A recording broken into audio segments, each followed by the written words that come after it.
You're listening to the Greeks Gridiron. Now here's your host, Ethan Haristadoulou. Good afternoon, everybody, and welcome back to the Greeks Gridiron, and a happy Sunday to you all. We are just about 40 minutes from kickoff from when I am recording this video here. So Sunday, week 2 of the NFL is just about upon us, and if you're watching this after the fact, you're probably in there watching games. You've been enjoying your Sunday, and now you're talking Monday Night Football with me. We got 2 games to preview this week. We got a doubleheader, a 7 p.m. game, and then a 10 p.m. game. This first one here we're discussing will be Buccaneers and Texans. I will have a separate video for the Chargers and Raiders, so make sure you are subscribed so you don't miss that. But we're previewing Monday Night Football. So, as always, I invite you all, comment down below. Let me hear from you. Who do you got in this game? Who do you like? Who do you dislike? Anything that I don't point out in this, because these are designed to be a little bit quicker, a little bit shorter. But anything you want to talk about with Buccaneers and Texans, fire away in that comment section down below. We're sitting on a record of 13-4, and as always, none of this is gambling advice. I just talk football. I don't talk betting. I don't talk spreads. None of that. We are just talking football here. But Buccaneers and Texans to kick off Monday Night Football here. I think for me going into this game here, especially with Tampa Bay, the big thing that I will be watching on Tampa Bay's end is just how this offensive line handles themselves in this matchup here. Houston, obviously, very good defense, very good defensive front with some great edge rushers coming off both the left and right side in Danielle Hunter and Will Anderson Jr. I think this is definitely going to be one of those notable matchups that could potentially decide how things look for the Buccaneers, at least offensively here. Tristan Wirfs obviously not going to be in this game again, and now Luke Goedeke is questionable as of this recording. Now, that can obviously change between now and Monday, but that is something worth keeping an eye on. Whether he plays or not, just how healthy is he actually? How close to 100% will he be here? And while, yes, last week, Atlanta only got to Baker once and generated a fair amount of pressure, I will say, this is one of those matchups where when you look at what Danielle Hunter and Will Anderson Jr. present alone, just coming off the edges, this is a defensive front over there in Houston that has me just a little bit worried about what they could potentially do to this offensive line if they're without not only Tristan Wirfs at the left tackle spot, but also Luke Goedeke on the interior of the offensive line.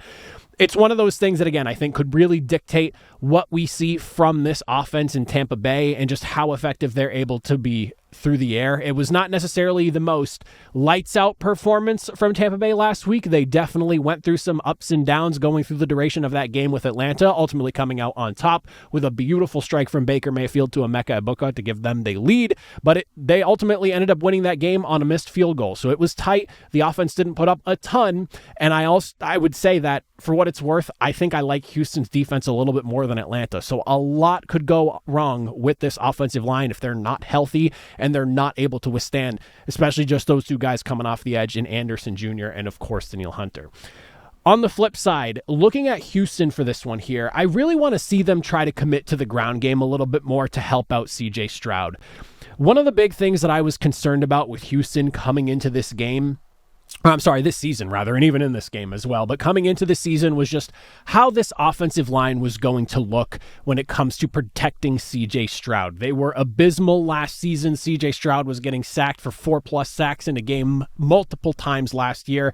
It's one of those things that with how much uncertainty was going on with the offensive line and also like the improvements of the offensive line and not being maybe as much as I would have liked to see myself personally, it's one of those things that I think will be a focus for this team until the offensive line starts to really gel, if they even get to that point. Now, Tampa Bay showed that you can throw the football against them last week, allowing 289 yards to Michael Penix Jr. and that Atlanta offense. But I will say that they still let up 3 sacks. And I really want to see them try to help out CJ Stroud with the ground game. I look at what Nick Chubb did for them last week, and it wasn't like by any stretch of the imagination some like unbelievable performance, but he did average 4.6 yards per attempt, and he was able to find some success here and there. I feel like the best way that you can help out this offensive line and just keeping CJ Stroud protected and not forcing him into a situation where he just has to throw the football more than you'd want him to try and win this game here, is to commit to the ground game, especially early, and try to find success.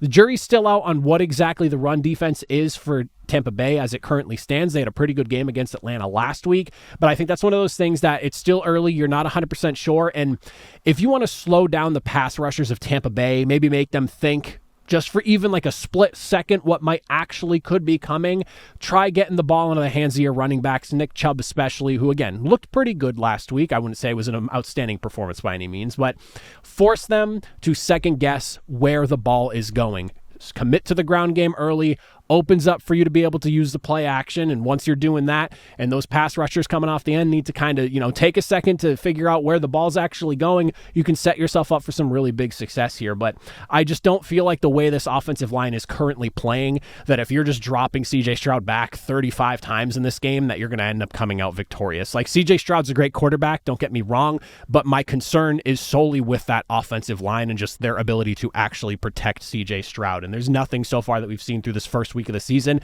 that makes me feel like this offensive line is that much better, if at all, than what they were last season. So definitely the big thing for me. A lot of trench looks in this game here for me personally. I think that's where a lot of these two teams are going to find their success and or their demise for this matchup. So that all being said, as far as who I think is going to come out victorious in this game here, I think this is going to be a tight one. You have a really good defense in Houston, and I think an offense that is going to continue to get better and better as the season goes on in Tampa Bay, and I think they'll be able to challenge them. But I wouldn't be shocked if the scoring ends up being a little bit lower, not anything too crazy. I'm not talking like both teams scoring somewhere within like the teens, but I do think something along the lines of a 23-20 victory for the Tampa Bay Buccaneers makes a lot of sense for me.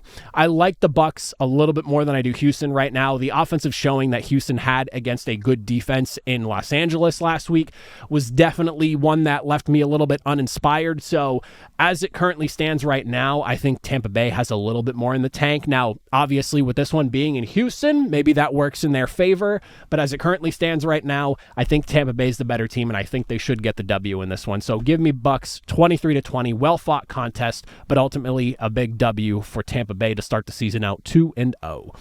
That being said, we're going to talk Chargers Raiders in another video. Make sure you are subscribed. Make sure you do not miss out on that one as well. You can see the rest of my predictions up above me for this week number 2. Starting out 13-4, not a bad start for the season, but let's see how we do in week number 2. But as always, you made it to the end. Greatly appreciate it. I'll see you all for Chargers Raiders. Have a good one.